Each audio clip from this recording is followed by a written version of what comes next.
call at the number 888-331-0269. And again, that's 888-331-0269. Our email address is ncswampshop@yahoo.com. This has been another installment of the Carolina Swamp Shop. Thank you all so very much for tuning on in. Your listenership goes a long way in making us what we are today.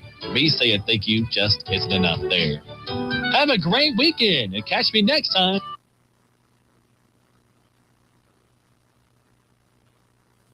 You've found your diamond in the rough. Now it's time to find a diamond to celebrate that love. R. Gregory Jewelers takes the search overseas to the diamond capital of the world, Antwerp, Belgium. We go thousands of miles to handpick from thousands of carats. This is an SRN News special report. A key element of President Trump's economic program is struck down by the U.S. Supreme Court. I'm Rich Thomason. The justices have ruled against the president's sweeping global tariffs. Today's decision centers on tariffs imposed under an emergency powers law, including the broad reciprocal tariffs he levied on many other countries, friend and foe alike. Mr. Trump argued an absolute legal right to impose those levies. The language is clear that I have the right to do it as president. I have the right to put tariffs on for national security purposes, countries that have been ripping us off for years. You know what they were doing? Using tariffs. Mr. Trump has been outspoken about the case, casting it as one of the most important cases in U.S. history, saying that a ruling against him would be an economic body blow to the country. The Trump tariffs struck down by the Supreme Court. I'm Rich Thomason.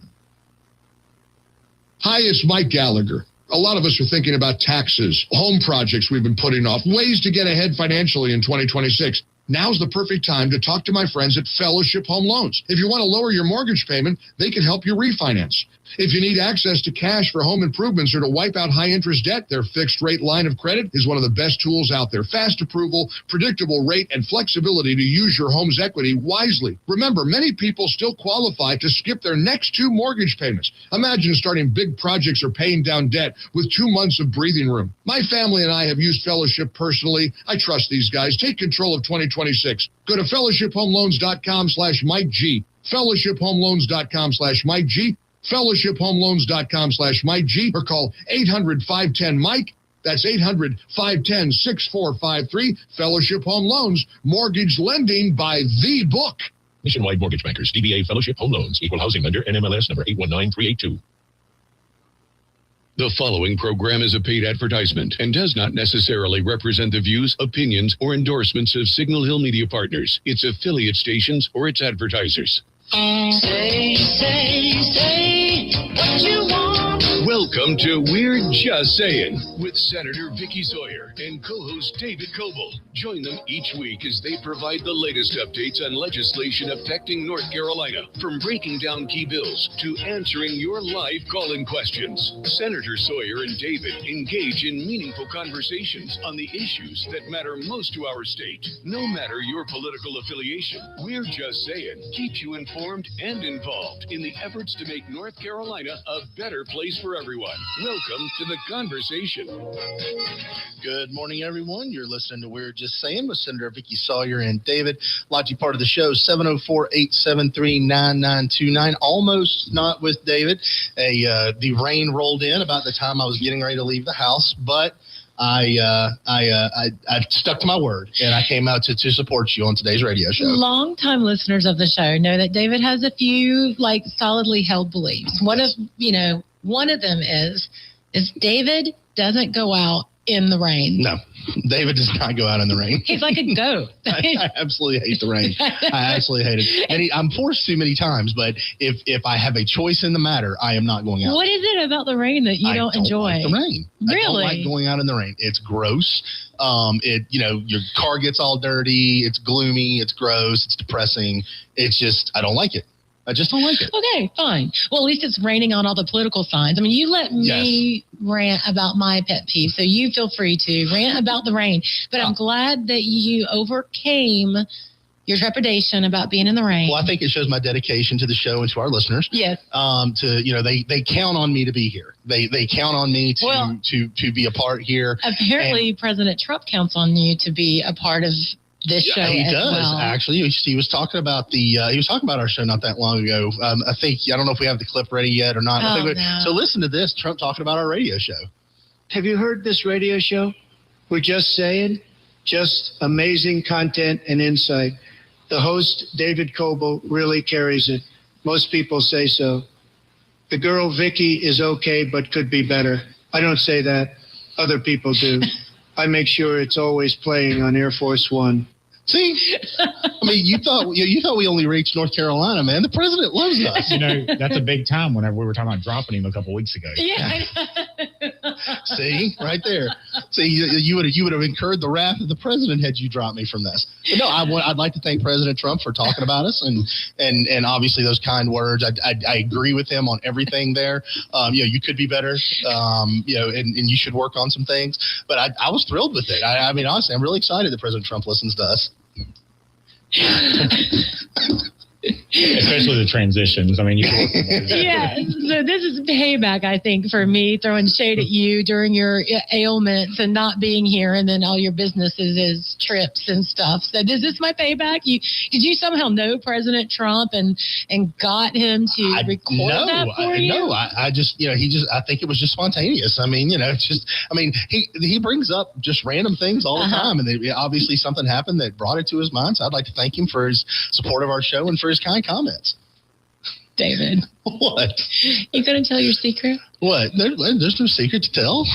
There's no secret to tell. All right, well, we'll just go with it. We'll just go with lying to the public. Lying is a strong word. Well, lying is a strong word. Okay. Yes, I found an AI app that I think is really cool, and so I've been having a great time making AI videos. Yes, he did. He sent that clip to me a couple days ago, and I'm like, oh, David. It was good stuff. Yeah. I'm having fun with AI clips. I'm sitting here having fun with AI and insurance, and you're over here making the world laugh. I love it. Well, I'm here to make everybody's life a little bit better. Yeah. So, but we do have some politics to talk about on today's show. Politics, yeah. I'll try not to get into trouble. We're getting close. We're second week of early voting, I guess.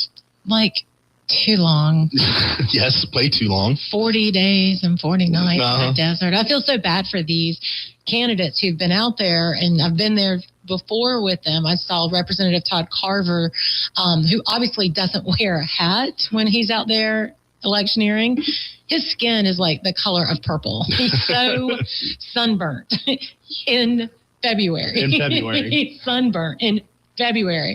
And he said, well, I'm like, from my neck up, I like wear a hat, do some sunscreen, something. But yeah, so we're right in the smack dab in the middle of early voting. And we have had some primaries across the state in both the House and the Senate that have gained some attention. But the most prominent one that has been on a lot of folks' mind is the Senator Berger, our Senate leader, and the challenger is the Sheriff Sam Page. Yes. So we're not going to really talk that one to death. I wish Senator Berger all the best and his team, and hopefully they'll go out there and win that for him. But there's been some other races across the state that, some of them are with people that I started with. Mm-hmm. So I have like a kindred spirit toward some of them. So I wanted to kind of go over a few of those races. Absolutely. And I'm going to try not to get in trouble. Yeah, do your best not to get in trouble. I'm here to help. I'll try to not to where you're not steered into any troubled waters. Well, it's kind of hard when you're talking about a primary because remember, and I guess Democrats do the same thing. Republican on Republican violence is real. Yes, it is.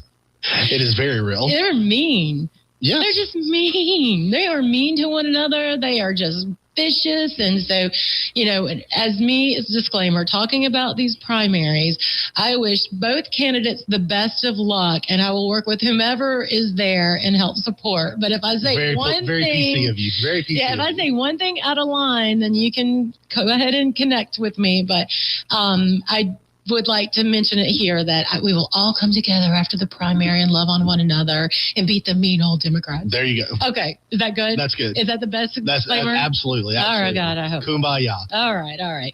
Well, now, I will say, though, we talked about this on the show, so I'm not going to belabor it. In some of these Republican primaries, there are not real Republicans, and not just the rhinos that people say that some people are. Like, we're talking about people who are actually really, really not Republicans at all. Yeah, I'm kind of glad these folks are doing it because now I'm like, that is a rhino. Yeah, some of them openly admit it. Yeah, I'm not a Republican. I just switched to run in hopes of beating the current incumbent. Yeah. What was that? So Senator Tom Tillis, federal Senator Tom Tillis, had a saying about, because people would always call him a rhino, and I think he broke down the acronym, and I'm going to get this wrong, but it was like Republicans in search of getting things done or something like that. He had like the whole thing. He's like, oh, okay, yeah, I am a rhino. I'm a Republican who actually gets things done. Yes. So that's what your definition is, that I am a rhino. And I think he actually had like little rhinoceroses as like in his... Is it rhinoceroses? Or is it rhinoceri? I guess is it rhinoceri? Is it rhinoceros? Well, I mean, my 8 years of Latin would tell me. Well, hippopotamuses, if there's a thing as hippopotamuses, they're hippopotami. So are rhinoceroses not rhinoceri? It should be rhinoceri. Is it rhinoceri or rhinoceroses? Rhinoceroses. For the first time in show history. Hey, you got grammar right. I got grammar correct. Well done. You put the emphasis on the right syllable and everything. I did. It says rhinoceroses or simply rhinoceros. Or simply rhinoceros. Oh. It can be plural either way. See, we're educating here. We're educating people here. Well, I have now been educated. You were correct. Well done. But I think in my defense, questioning your pronunciation was not exactly out of the realm of like requiring. I mean, like it's not like that just came out of nowhere. Okay, questioning your grammar and things like that. But you got it correct. So please continue. I just want to take a moment. Let's see. Today is February 20th, 11:10. Clock it. I actually got a grammar correct. Got a grammar correct. Yeah, exactly like that. And then you messed it up. And then I messed it up. Hey, you read good. I read good. I'm good. I read good. All right. So all the rhinoceros and everybody else running around. So there really are real folks who were recently Democrat running in the Republican primary. We had talked about it on the show. I won't belabor it. My former opponent, Kate Farr, or whatever. Well, I'm just going to call her the loser. Yeah. She's running against Congressman Tim Moore. I think she's going to get the same fate that was. Safe bet. Yeah. And thankfully, the Republican Party finally came out, especially in Mecklenburg County and in a few others, and identified these people and did not give them the courtesy of being able to be at a Republican Party meeting. Good. Because there is very strict rules in the Republican Party primary that the party needs to remain neutral. Mm-hmm. Even though they don't sometimes, and that you should allow each one of them access of the candidates to be able to speak to the Republican. I mean, that's just kind of the way it should be. So at least the Mecklenburg County and a few others came out and said, look, these are not real Republicans. Yeah. And so we're going to tell you that, and they're not allowed in our place. So I thought that was cool. Yeah. So, I mean, finally a resolution that actually means something. I know, right? That one's going to get me in trouble, dude. I'm starting to get in trouble already. That's going to get me in trouble. You're fine. You don't have a primary opponent, so you're good. You're good for another 2 years. You're good for another 2 years. And then a primary opponent was born. Yeah. Well, not today, though. But not today. So we do have that there, but we wanted to talk about some of the races that will be some ones to watch, I think, across North Carolina in the House and the Senate. One of the first ones is Senator Jim Bergen out of he's a classmate of mine. In other words, we were freshmen together. He's also an insurance agent cohort of mine. And he's just a prince of a man, and he has been serving and doing a lot of good stuff. He is from Harnett County, Lee Sampson. So think of where Raleigh is and then go one county over to towards the east. So that's where he served out. And he's done a lot of work with DHHS, Health and Human Services, rural health care, mental health has been something that he's been wanting to do. But now he is facing a challenger, Tim O'Neill. So I'm not sure what's going to happen there. He's had another primary opponent that usually runs at him a little bit to the right of that, and he, handedly won that one last time. And I'm thinking this is going to be the same way this time. So I'm giving him a shout out and a prayer that he'll be able to come. Well, and he's served well in the Senate. He has done very well. That's one of the things that I sometimes find interesting in these races is, I believe in good competition and everything like that. But when you have an incumbent who has done well by your district, who, has served, very well for all intents and purposes, stuff like that. I've never subscribed to the people who are like, well, I ran because I don't think anybody should ever run unopposed. I think that's a misguided point of view in my personal opinion, because there are some really good representatives. And honestly, you never know what's going to happen or what the mood of the electorate's going to be. Sometimes really good representatives get caught up in, a massive anti-incumbent fervor when it's really not justified. And then, I think a lot of people forget, a lot of these folks who have been in the, in the legislature for a while, they're building up influence, committee assignments, things like that, which is only good for your district. And so it sends you to basically, when somebody brand new comes in, it just sends you right to the back of the line as far as influence and ability to get things done. So I yesterday had a conversation with a community not activist, but community. Activist.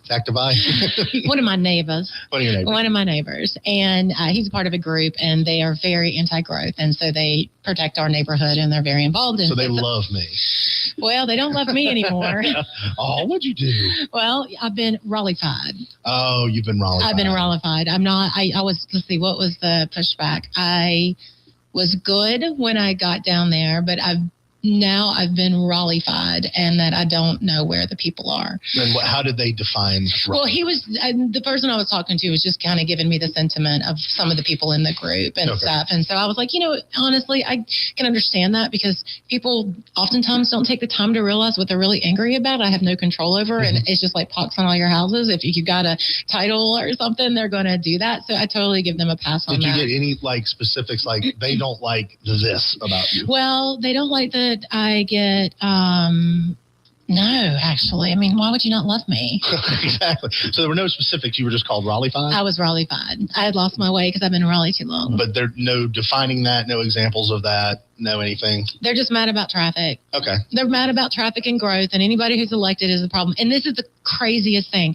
So this same group was also a part of people who got one of our friends, Commissioner Lisa Qualls, former commissioner for Town of Mooresville and chairwoman of the Transportation CRTPO. And I saw today in the paper about all of the projects that got announced for the town of Mooresville because of Lisa's advocacy. And it's like the East-West Connector. I think it was like over $9 million that actually is coming to Mooresville because of her advocacy, and then they unelected her. Yeah. So I was sitting there thinking okay, so you guys by the same logic worked against Lisa Qualls because she was the reason why we're getting the same things to the solution for which you're complaining about. I think you're right. They're mad. They don't know. They're mad. And they don't understand that the people they're mad at, just because they're incumbents, that somehow they have control or it's their fault because of what they're mad about. Right. So they lash out and they cut their nose off to spite their face. Right. Because Lisa, for example, was a fantastic public servant. Correct. Transportation was her niche. I mean, you would not, and I had the opportunity to serve with her when I was on the Mooresville board, and she just had a keen mind for transportation, and she was relentless in advocating for Mooresville for transportation money, transportation funds. She was chair of CRTPO. She was, burned up the phone lines with state representatives and stuff like that. She would go to Raleigh anytime she could. And she was always an advocate. And then, people who hate traffic, are getting rid of someone who has done nothing but, work to make traffic better. Around Mooresville, and has been very successful at it. Right. And, people will cut their nose off to spite their face. They don't take the time to educate themselves enough to understand what the impact of their decision. So congratulations, you now elected someone who has no influence, no power, no real understanding of transportation. He was just mad like you. And so, and now you will find yourselves absolutely nothing's going to change for you but for the advocacy you could have had, the money projects you could have had. You've put someone in there who has no ability to get them and has no understanding of how to get them. So well done. Good job. You pitched your temper tantrum. Hopefully you feel better about yourself. Right. Congratulations. Nothing's changing. Yeah. And taking that from the small local level, that same example can be seen in these races across the state. Yes. So that's what I'm very nervous about is that, so take, for example, Senator Bergen's race. Senator Bergen did a really good job about getting some additional state funding to open a state mental health hospital in his district. He worked tirelessly with, just in almost every aspect of Health and Human Services to make better outcomes for North Carolinians. And doing that, he had to make decisions based on that to what was the benefit to his community and across the state. And so I can see how someone who'd want to challenge that because they think they could do a better mousetrap. But then if you look at their surface, they're like, guys, you can't get any better than that. Right. What are you going to do? So that's what's kind of nerve-wracking a little bit about these primaries for me. And I see that on both the House and the House and the Senate, both Republican and Democrat side, is that there's this purity test that you have to be passed, but you also need to get elected, but you also need to get things done after you get elected. Yes. And so that's what I'm kind of nervous about this time around, because it almost feels like there's just I hate anybody with a title. Yeah. And we go through those cycles of, anti-incumbent and stuff like that. So we go through those cycles at times. But you hope that the good ones don't get completely caught up in it. And, I think Senator Bergen will be okay. Yeah, I hope so. Now, the next one is close to my old heart because I served with both men, and I'm from Davidson County. So they have Senator Steve Jarvis and versus former Senator Eddie Settle. Eddie was a Senate freshman with me, and Senator Steve Jarvis was a freshman, but in the House at the time. Senator Jarvis challenged Eddie during a primary and he won.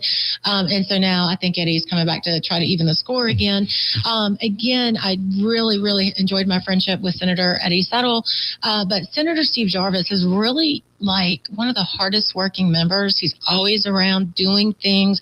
He gets to the quick of conversations.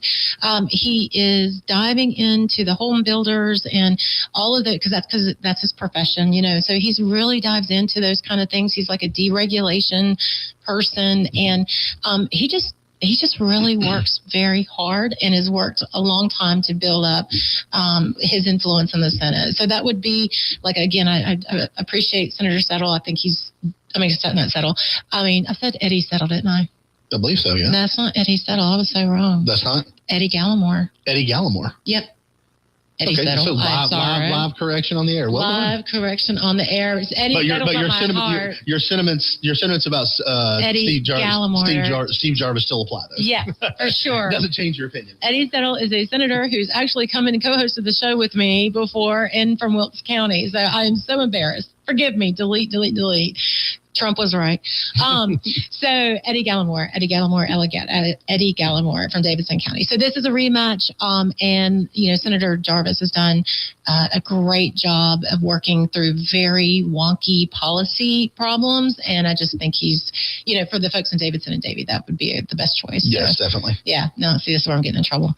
It's not getting in trouble. This one is interesting. This next one that we're looking at is current. It's kind of like a current. Is current Senator Chris Meesmore. He just got appointed to replace Majority Leader Senator Paul Newton, and this is in Cabarrus County. And then we have Kevin Crutchfield, who is a former representative and House Minority Leader when he was in there as a freshman. I can't remember if he served 2 terms, Crutchfield, but anyways, he may have served 2 full terms, and then he had lost his primary to Representative Echeverria. So he's coming back for more piece of the pie, and this one's interesting to me because it's not necessarily about the primary, it's about the general. Yeah, and so that district, when it was drawn, it's because of all the growth in Cabarrus County and the way that this is, the district itself has started to trend a little less Republican than it used to be. I think it's still R+7, 6, something like that. I think so. And so it's still, but still, it's a tougher district. It's not a runaway district like some others. And so this race is going to be interesting because it's gotten a lot more attention than I think a lot of people thought it would. 100%. And so, which is interesting to me, but I have not had the opportunity to meet Senator Meisner yet. Just have never had the opportunity. Yeah. I did get a chance to get to know Representative Crutchfield. Very nice man. So it's going to be very interesting to see sort of how this particular race shapes up, because it sort of came out of nowhere. I think it caught a lot of people off guard in, the amount of interest that it was generating. So it's going to be really interesting to see how that one shapes up. And the problem is you never see any real good polls in these local races, because it's not a huge data set, right, to get some really accurate polling. And so you can get some flash polls and things like that. But, you really never really know until election day. Sort of, you can guess, right, based off of early voting trends or something like that. You can guess what might be going on. But in a lot of these races, you really just can't until election day's over. Yeah. You really just don't know where things stand. I think what's crazy to me is that I was watching the Olympics, or maybe the news that was on in the background, and I heard like a primetime television commercial for Representative Kevin Crutchfield. I saw that. I was like, oh my. And those are not cheap. No, it's an independent expenditure. I think that I rolled it back, of course, because I'm a nerd and I'm looking to see who it is. I don't know who they are or what. Yeah. Well, whatever. But it wasn't the Crutchfield campaign that paid for that. But that's a tough one. I really enjoy serving with Meisner, and I think he's a great guy. I like the fact that both of them are small business owners. Chris is a family legacy of having a restaurateur, and so he's really there working with the people. And but, it is not without surprise that when, just like our very own Representative Carver, when, someone is their first term around, they feel like that other people in the party feel like they're the most vulnerable at that point. And so they're going to want to try to take them out their first full-fledged primary. Yeah. So it's going to be interesting to see how that one shakes out. That'll be definitely one that I'm watching big time on election night. Yeah, for sure. So that's kind of like the roundup in the Senate. I think maybe there's a few more that some people have some interest in. I don't know that there's any really serious candidates that are in contention, or anyone else who's really afraid. Thankfully, I don't have a primary. Most of us don't. You know what else is interesting? We were talking about the independent expenditure and everything like that, playing heavily in the Sam Page and Phil Berger race. Mm-hmm. And this is a relatively new phenomenon in these state races. Mm-hmm. The IEs generally stick with Congress, Senate, president, stuff like that, governors, and things like that. It's sort of a new phenomenon that they're getting this involved in these local local representative races, for the state house. And that's, there's been some involved in Charlotte before. I know that there's a couple of ones that on the Democrat side that do a decent bit, but in some of these, districts like that, it's really kind of surprising how much more they're paying attention and spending money in these local races. Yeah. And so for those of us, because we're not really on a traditional political radio station, so we might want to do just a quick snippet of what is an independent expenditure. Yes. So an independent expenditure is basically a group that is not affiliated with a particular candidate. They don't coordinate with the candidate or anything like that, but for whatever reason they want to support a particular candidate, and they will put money in it. It's a declared group, typically a 501c3. Mm-hmm. So they have it's public what their donations are and everything like that, and they can spend money on the campaign. Now the funny thing about it, when you talk commercials and things like that, they get charged a premium. Yes. So all candidates are charged the same, and I think it's a touch below market rate or whatever. These independent expenditure committees, when they come in, they are charged market rate plus. I mean, you are paying prime money to put money into advertising for things like that. So that advertisement for Crutchfield had been $1 gazillion. Oh, it had to be hugely expensive. Well, I saw it on that. I think I saw it twice. I think I saw it once on Olympics, and I'm pretty sure I saw it on the news. Yeah, I mean, you're talking like the 6 o'clock news, not a random. You're talking $60,000, $70,000, $80,000 for a 30-second spot. And so these people are committed. If they're getting involved, they're committed because they're spending some money. I'll be interested to see what the political scientists say after this primary election about where money was spent and how the vote turned out. Like what was most effective?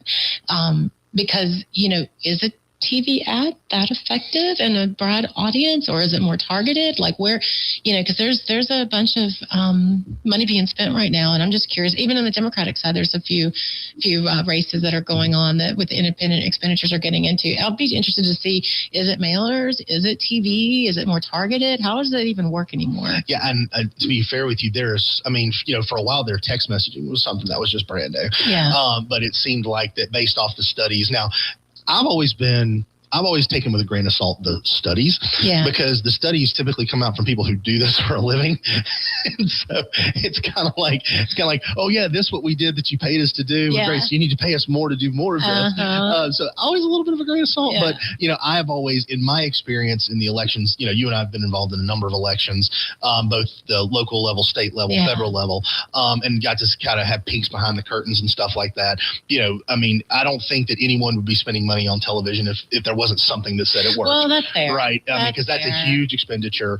Mailers, I think common sense would tell you that the more you reach out and touch a person, something in their mailbox, if you can put it in their hand, it has a greater effect than if, they're just hearing your name or seeing a sign or something like that. There's a greater effect if you put it in their hand. Yeah, and there is no effect on signs in the right of way. Yes, signs in the right of way. Yes, your personal study has concluded it does not work. Well, when we come back, we'll get into the House races. You're listening to We're Just Saying. We'll be right back. Kids across America are going to school hungry. Millions of kids every day. But one simple thing can help change all of this for a hungry child in America. Good, healthy food and the energy it brings. With help from caring people across America, No Kid Hungry is providing healthy meals and hope to hungry kids so they can build better futures. To learn more about ending child hunger in America, go to helpnokidhungry.org today. We all want more for North Carolina. More boundless views, more adventures in the outdoors, and more clean roads to get there. But to get more, we have to do less. Less littering, that is. Make it your nature to trash your trash and keep NC clean. And we'll all have more reasons to love North Carolina.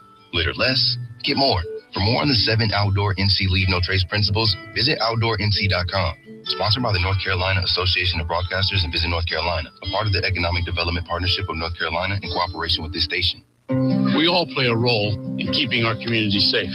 Every day, we move in and out of each other's busy lives. It's easy to take for granted all the little moments that make up our everyday. Some are good, others not so much. But that's life. It's when something doesn't seem quite right that it's time to pay attention. Because only you know what's not supposed to be in your everyday. So protect your everyday. If you see something suspicious, say something to local authorities. Bravo, Brenda. You've always been a saver. Price matching your price matches. The self-proclaimed queen of extreme couponing. But this time, you've truly outdone yourself. By saving for this electric vehicle, you're locking in up to $1,000 a year in fuel and maintenance savings, which will leave you saying, cha-ching, every time you unplug. Good for your wallet, great for the planet. That's the power of EV. Sponsored by the ANC Clean Energy Technology Center and the North Carolina Association of Broadcasters in cooperation with the station. Welcome back to We're Just Saying with Senator Vickie Sawyer and David. Lodgy part of the show, 704-873-9929. Sorry, got busted in with a little bit of a funny there. Yes, you did. That was awesome. That was awesome. You almost got really into the I know, right? That was like really a cut pull behind the curtain. But anyway, getting back to forecasting of these races. Here we go. You booted down. Okay. Got some House races that are actually kind of interesting that we've been looking at. Yeah, so we do. The one that is, I think, most interesting to me is Representative Keith Kidwell. This is all the way out east. So I think all the way down, and I think it's Beaufort, and gosh, there's like 4 counties. And his challenger, Darren Armstrong. So Keith came in as a freshman with me, which is like this almost theme here that have all these people who got elected at the Everybody's same going time after your freshman class. Dang it. Everybody's going after your freshman class. I know. Well, Representative Keith Kidwell, now he actually has kind of lore behind his name. I mean, he is the president and one of the founders of the Freedom Caucus. Yes. Did you laugh? No. You laughed. Look, here's my thing.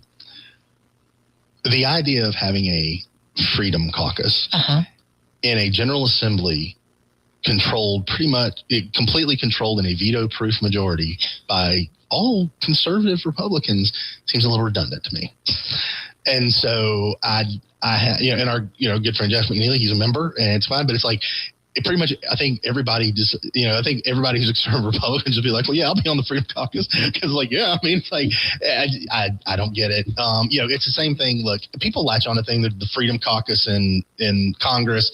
So people in state legislators look on and say, oh, we're going to do that. And we got Doge at the federal level. So, yeah, let's do Doge at the state level.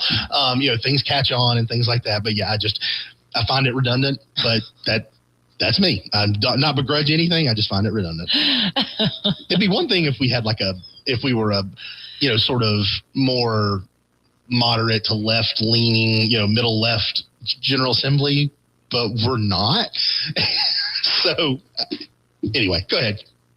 Proceed forward. Well, I think we know how the show feels about that. So, and I would like to say this is my exclusive opinion. I'm speaking only for me, not for the good senator. No, it's okay. That's okay. Well, I mean, Representative Coble has had a boisterous run in the North Carolina General Assembly, and he's most recently basically thrown the Senate under the bus at any point and chance that he can get. So he's really not made any friends across. He did run for speaker. He did? He did. You didn't know that? Yeah, he could.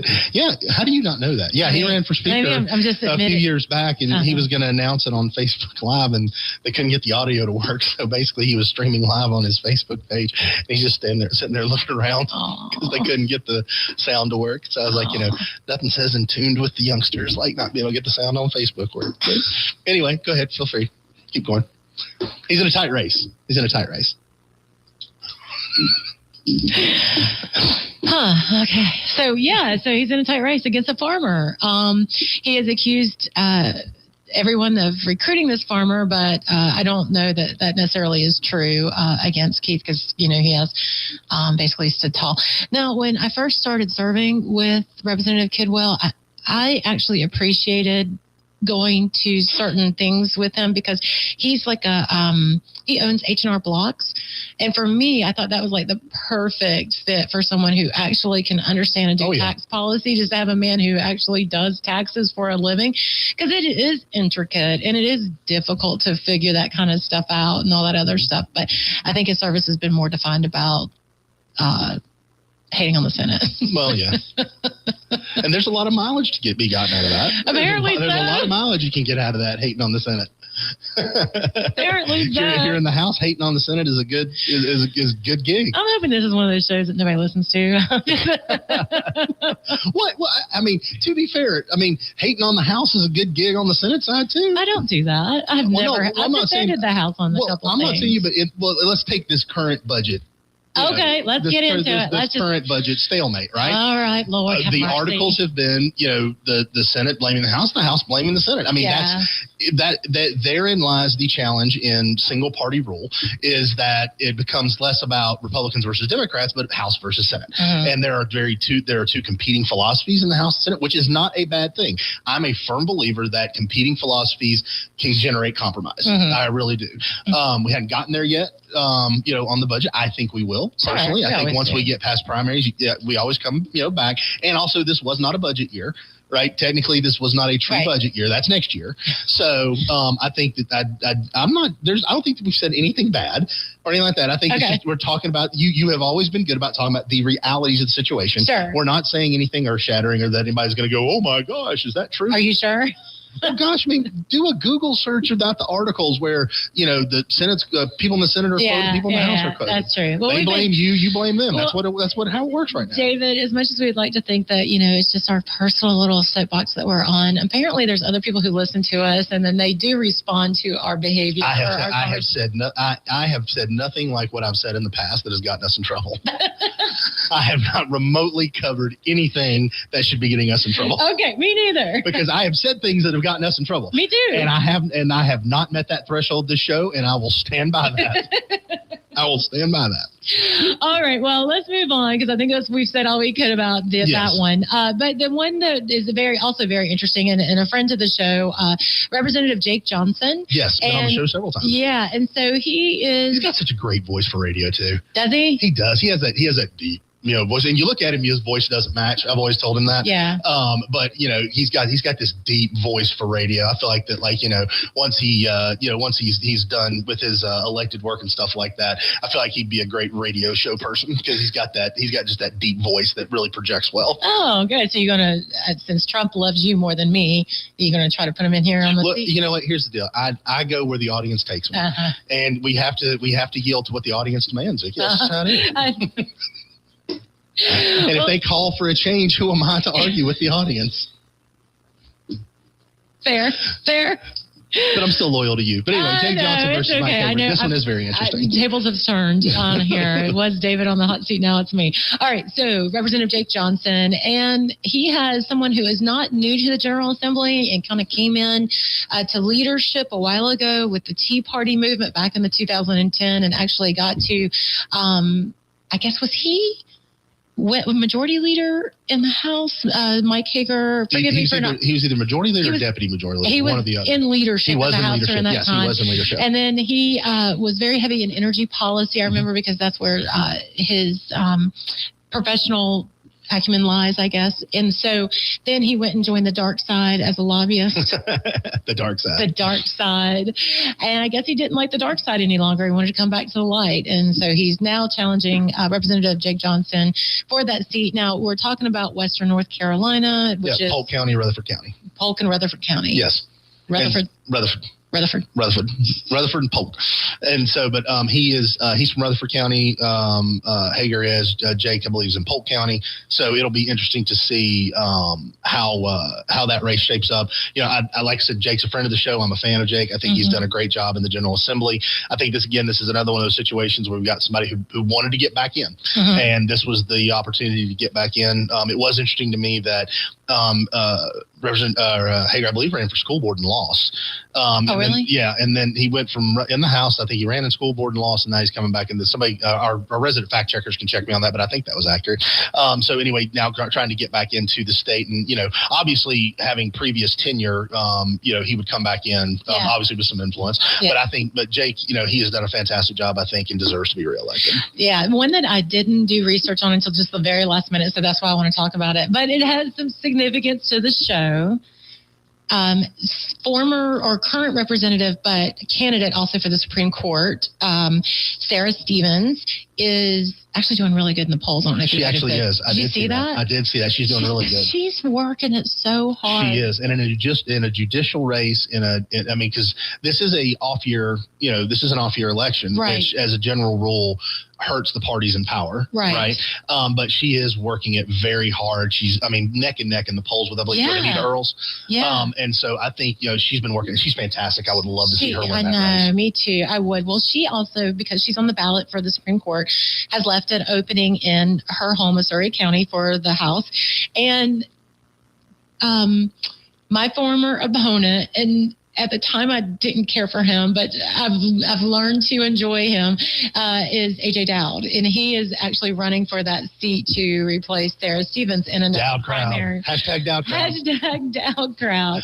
But he turned out to do something, and I want to say this publicly, he did something very nice for us during that campaign. And so I just, at first, I thought, who is this guy? And then, I knew he'd been around the party and everything. But I just looked on Twitter or X and saw that, that he was had a TV commercial out. And I was like, oh, wow. Oh, my gosh, I didn't know that you were. That makes sense that he would have ran for that seat. So, well, good luck to you. Yeah, I guess so. Yeah. Well, but I don't know. Again, I'll work with anybody who Yes, you will work with anybody. Oh, it's not an endorsement or anything like that. We're just because we have a personal connection there. It's like, hey, good luck to whoever's running against him too. Yeah, that's right. Good luck to you too. Good luck to everybody. We love everybody. You do not mean that. Good luck to everybody. I do mean that. What are you talking about? Well, I wish everyone the best. No, you don't, David. Yes, I do. As far as you know. On the thing. Well, guys, we are talking a lot of election talk, but this is if you live in a heavy Republican or Democrat district. In other words, Mecklenburg County, if you live there, then most of your races will be decided in the primary. Yes. And Davidson and Davie and Iredell and all of these areas, the actual election will be decided in 2 weeks. So we're talking about this because then it's a good thing for you to go ahead and make sure to make plans to vote. Plans to vote. Because if you don't turn out, even if you don't turn out, then the next time that there's an election, people will not pay attention. Yes.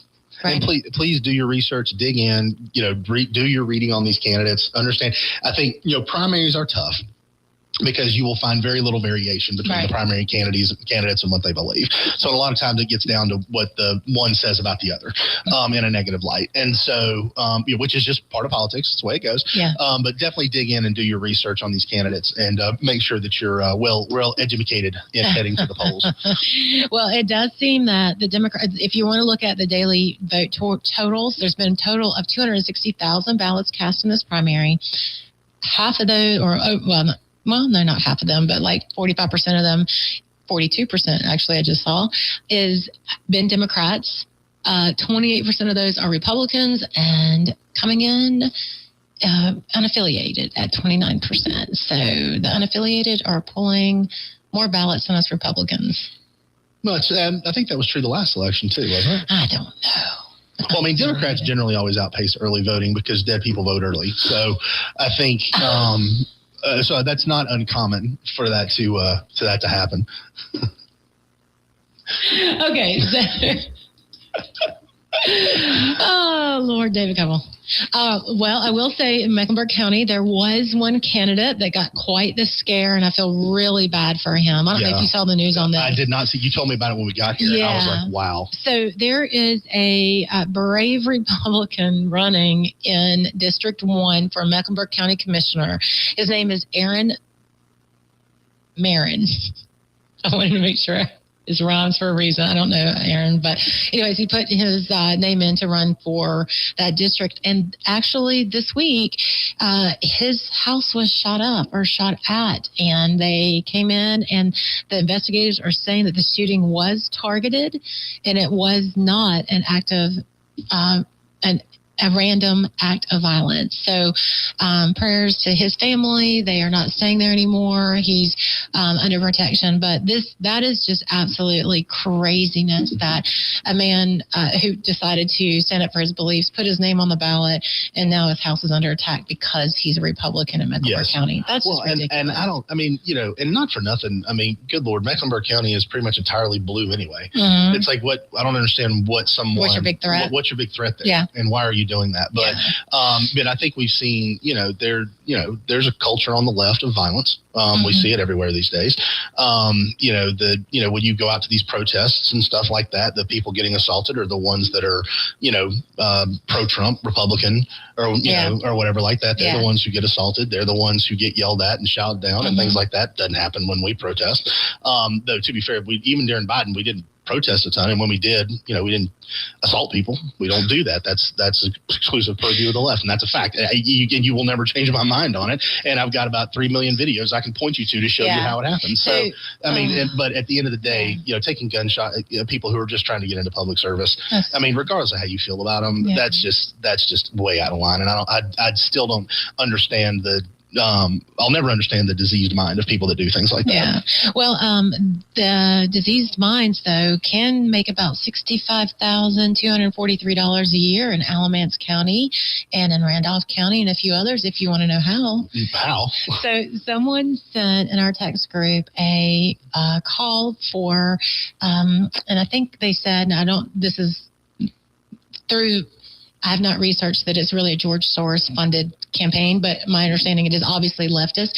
And so they are really honestly putting and embedding these cells of people, and they're spending up to $65,000 in salary plus full benefits and all this other stuff to be a community organizer in rural North Carolina so that they could embed themselves to get Democratic votes. That's literally, I read the whole thing and I'm like, son of a gun. Like, that's crazy. Yes, it is. I mean, that's a lot of money. I mean, it is. I mean, I need to sign up for that.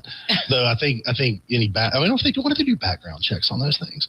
I don't know. Or if I could just like, or if I could like go in like some Birkenstocks and, not bathing. Purple hair? Yeah, well, I don't have hair, but I could go in some Birkenstocks and having not bathed in 3 or 4 days and think I passed this on spec test and be like, yeah, this guy's with us. And then like, I've always wanted to like, I can go in and I think I'd hold signs that are like way out of bounds just to see if anybody tried to like for example, dogs have rights to, or pet marriage is love. Okay. God! Things like that, just to see if any of those people inside those groups actually, said anything to me about it. Well, there is a group though that is absolutely doing something, and they're protesting against. Move that picture. That is disgusting. President Trump. He has her computer up and has a picture of this animal. This is from your town. These are your people. These are not no. Asheville has never been my people. And Asheville would agree that they are not my people. Trust me, that is the one thing me and Asheville will agree on is those are not my people.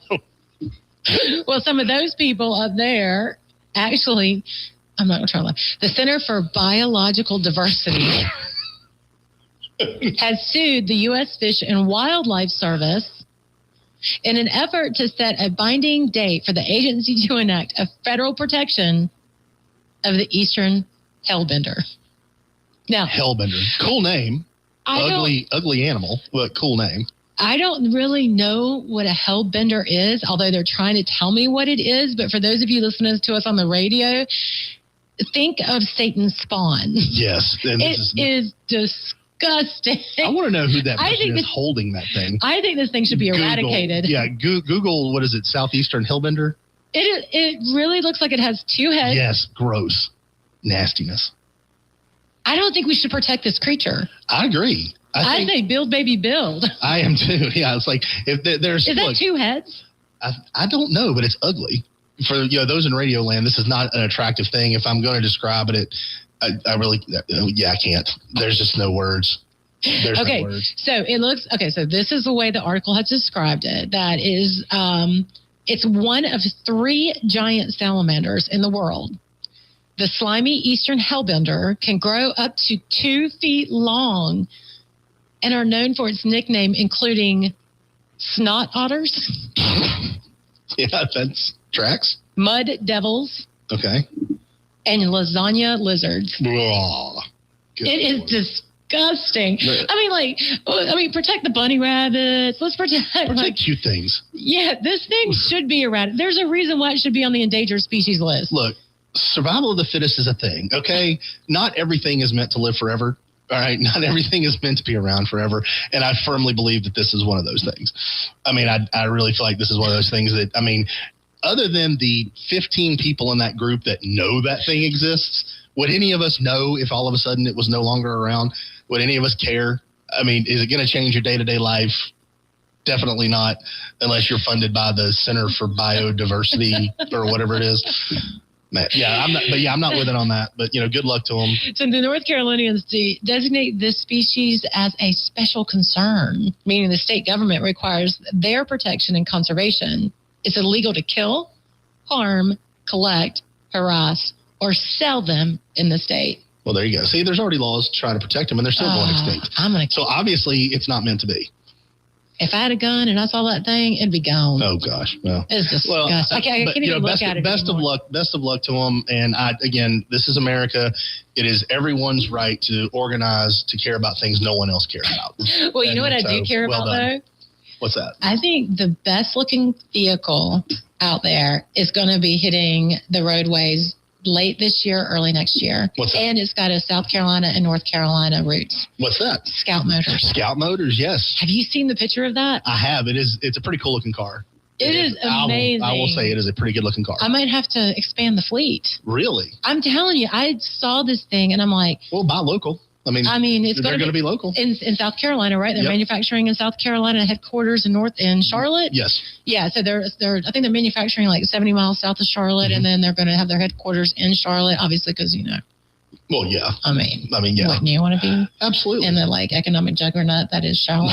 Well, Charlotte is the economic engine these days. Yeah. And the surrounding area, of course. Yeah, it is. Yeah. Props to the surrounding areas, of course.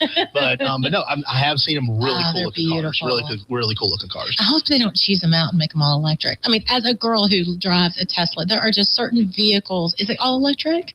I think so. Oh, boo. I think that's like their niche. They might make some gas-powered cars. Boo. Ask the Grok. The Grok could tell you. Okay, I'll ask the Grok. I mean, you don't have to do it right now. But. I love my Tesla. I do. But there's certain vehicles that should just be gas. Yes. I'm thinking that the Scout should be gas. Well, it does look like it. It does look like it should be a gas-powered car. Correct. It does have that feel to it. It's beautiful. It is very cool. Buy local, right? Because he is supporting the local economy. So absolutely. And now Scout, that is a subsidiary of VW, right? Volkswagen Motors or something like that. I don't know. Yeah, I think it is. Volkswagen-backed Scout Motor says it's all electric pickup and SUV assembled in South Carolina will be on sale next year. Well, okay, so buy another electric. I don't want another electric. What happens if the zombie apocalypse comes and I can't get electricity? Okay, that's true. No, I'm kidding. But seriously, seriously, if you are, haven't you seen these horror movies where they're very upset that they have a Tesla and they can't get out of town in case of a natural disaster? I do worry about this. No? I have not seen those movies, but I understand the fear, sitting, because in every inevitable, look, there's a few rules of the natural disaster movie, right? There's always a hurried evacuation that clogs up the interstates and the roadways, and all those people end up when the meteor hits, they're done. Right. Independence Day happened to everybody trying to leave the cities. Deep Impact happened to everybody. Everybody always gets caught on the road. Yep. They always get caught on the road, and that's where they meet their end. Right. If you're sitting in traffic as an electric car, it's true. And you don't have solar panels on top of that thing. Right. So yes, you are one of the folks who unfortunately will not survive the zombie apocalypse. Well, I've already told you. Or a meteor. I'm already walking into the zombies. I am. I'm not. I don't want to live in a world. I don't want to live in a world. Yes, that's fine. But at least give my husband and some kids a chance. But you've got that generator now. Yeah, I can stay at the house. Yeah, you can stay at the house for a while. Until the gas runs out. I don't have enough armor to be able to do that. Could you imagine the zombies hears that vroom of the generator, and then next thing you know, it'll be like a traction? Look, I'm telling you right now, Iredell County, I think, in the event of a zombie apocalypse, I think Iredell County will be one of the safest counties in the state because of the percentage of citizens who are armed and who are just who are just no nonsense. I firmly believe that Iredell County could really withstand. I think we're far enough away from Charlotte for the blast radiuses and stuff like that. I think Iredell County makes it. I really do. Well, I think that it's a fun thing to talk about. I hope that never happens. Well, I'm not advocating I will tell you. It. Well, no. This is a theoretical exercise. I know, but I've been seeing some really scary stuff on my TikTok feed about that the Atlas thing that China's released, that it really is aliens. And if you guys saw this week, President Barack Obama mentioned that maybe he didn't see firsthand but he knows or feels like they're aliens. And then I think President Trump just reached out and said that he is going to allow for the decommissioning or declassification of a lot of these things about the aliens. Maybe it's here. Maybe it's here. But you got to think at some point in time, if aliens were advanced enough to get here, are they so benevolent that they just didn't see us in our current state and just like, you know what, they've had their time. They've had a good run. But now they think boys can be girls, so maybe now it's time to invade and put them under servitude and everything like that. It's like there's a great Simpsons episode where like the two aliens invade because basically they get rid of all guns and everything like that, and they're like, okay, now's the time to invade, and they come in and they basically put them all into slavery using just a stick because that's the only weapons there are, and then everybody rises up and they put nails in sticks and start going after them, and that's how they get rid of them because their sticks now had nails versus when they invaded. It's fantastic. I highly recommend it. But yeah, I've never been a big believer that they're aliens. I really haven't. I don't. I just feel like there's no way we get to this point in our society without knowing that they're actually there. Well, we might be able to know. Because the government, you really think the government, that many people for that long, could keep a secret like that? I just don't think it's possible. I think there's life out there. I'm not saying there's not life out there. I'm just saying it's not here. It hasn't come here. I've seen no evidence to convince me of it. We have different TikToks. But I could be wrong. You're not saying there aren't aliens. I'm not saying there aren't. I'm not saying there aren't. I'm not saying there are. I'm just saying they haven't. If there are, I don't believe they have made it to us because I just don't believe our government and the other governments of the world are capable of keeping that secret. Because we would not be the only ones to know. Obviously, China's talking about it, right? So I just don't think that we would be the only ones to know, and I don't think anyone could conceivably keep that secret. I think it would have leaked long ago. And there'd have been a whole thing. Maybe it has leaked, but nobody believes them. No, it's not. I mean, I think that these make for great ratings on National Geographic and the History Channel, Ancient Aliens, and all that good stuff. Now, here's what I will say. You could probably convince me they were aliens. The biggest credible piece of evidence I've ever seen that makes me think that there have been aliens come here are the pyramids. Right. The pyramids themselves, when you look at that and you hear people talk about it, even Popular Mechanics and everybody like that, people have always said, for humans to build that, the geography, the alignment with constellations, the way, for all of that to be able to happen in the time that it did, that's the one thing I would look at you and say, that makes me think it's conceivable. And not only the pyramids in Egypt, but the pyramids in South America. Yes. And there are some mounds and things in North America and absolutely in China. Yeah. They all kind of line up. And what's always fascinated me are was it the Nazca lines? I'm going to misenunciate that. the lines where they have what is it? What is the name of the lines? Oh, crap. I messed it up. See, I get one little grammar right with rhinoceroses is, and I screw it all up. But I don't know what they're talking about. You don't know where those lines? You haven't seen that where it's in the desert and you can only see it, but they've been there for centuries. And one is they're called Nazca lines. Thank you, Nazca lines. Okay. I was close. 75% correct, I think. Very close. If you're going to measure on a rubric. Yeah, so if you see them, they've been there for centuries and they are pretty impressive. You should look them up. Well, I definitely will do that. Maybe a hellbender. And I want to thank. I'd like to invite everyone, back next week for more conspiracy theory content and aliens.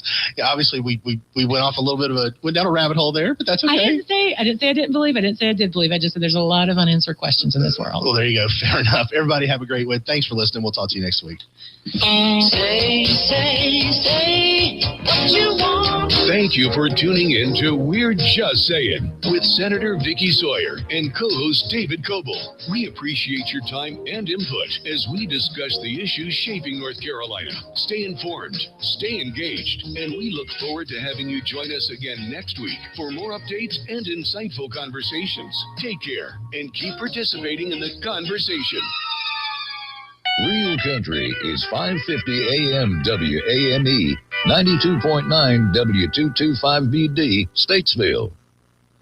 WAME and Bunch Johnson Funeral Home are proud to present our national anthem, Bunch Johnson, where every detail matters. Call them at 704-873-7223 or stop by